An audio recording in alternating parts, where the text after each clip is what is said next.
Sir, can you tell Santa we moved? The little boy asked softly on Christmas night.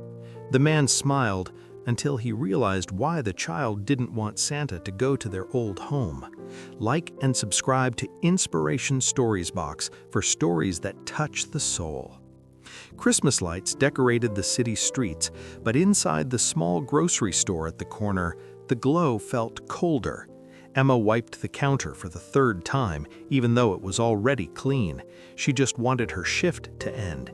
It was Christmas night, and while families gathered around warm dinners, she was still working late, again. Being a single mother meant holidays didn't pause bills.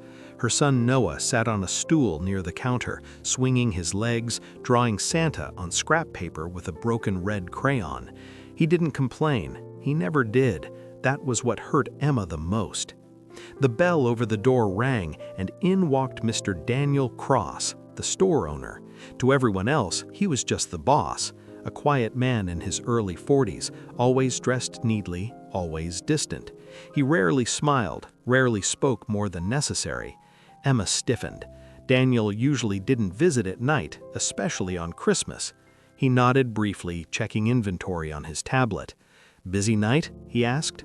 "Not really, sir," Emma replied politely. She avoided eye contact, worried he might notice how tired she looked. Noah watched the man carefully. To a child, Daniel looked important, tall, serious, lonely. After a few moments of silence, Noah hopped off the stool and walked toward him, clutching his drawing. "Mister?" he said softly. Daniel looked down, surprised. "Yes?" Noah hesitated, then gathered courage. "Sir, can you tell Santa we moved?" The words landed gently, but with weight. Emma froze, her heart dropped. "Noah," she whispered, embarrassed. "I'm sorry, sir, he just—" But Daniel raised a hand, stopping her. Daniel crouched down to Noah's level. "Why would Santa need to know that?" he asked gently. Noah shrugged. "'Cause last year Santa came to our old house, but we don't live there anymore. Mommy says letters cost money." The store went silent. Daniel's chest tightened. "And where do you live now?" Noah smiled innocently. "Near the bus stop. It's smaller, but Mommy says it's cozy." Emma turned away, blinking fast. She hated that her child carried adult worries so quietly. Daniel stood slowly.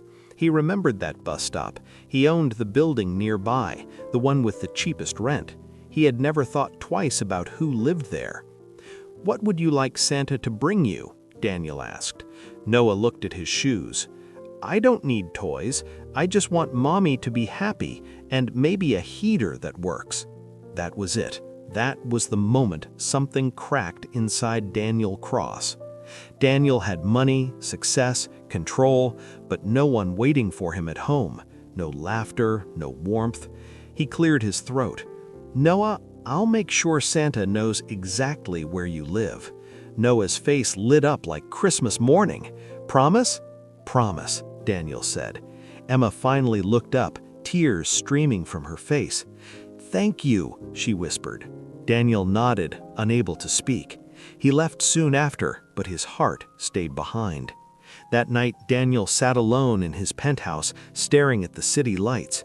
He hadn't celebrated Christmas since his wife passed away 5 years ago. He replayed Noah's words again and again. Letters cost money. He realized how invisible pain could be, and for the first time in years, he didn't feel powerful. He felt responsible. Like and subscribe to Inspiration Stories Box, because miracles don't end here. Christmas morning came quietly for Emma and Noah. No tree, no gifts, just pancakes made with the last of the flour and a smile Emma practiced in the mirror so Noah wouldn't see her worry.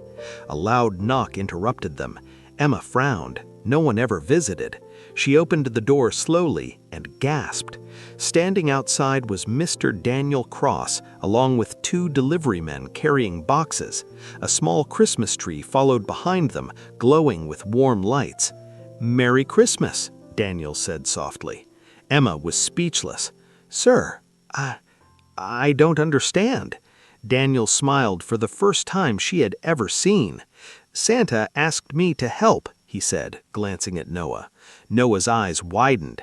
"Santa knows where we live?" Daniel nodded. "He does now."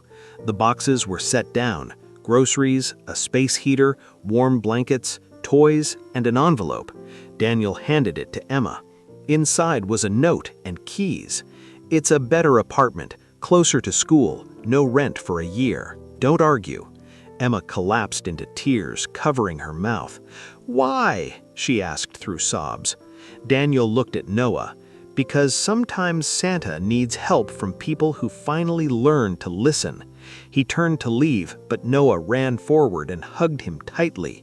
Daniel froze, then slowly hugged back. He hadn't felt that kind of warmth in years. That hug healed something money never could. Over time, Daniel became more than just a boss. He checked on them, helped Noah with homework, listened to Emma's dreams, and slowly, the lonely man who owned everything learned what it meant to belong. On the next Christmas night, they sat together around a table, laughing. Noah looked up and said, "Mommy, Santa didn't forget us." Emma smiled, glancing at Daniel. "No, sweetheart, he just came a little differently." Daniel felt his eyes sting. That night, he realized the greatest gift he ever received was a child's simple request and the chance to become part of a family again.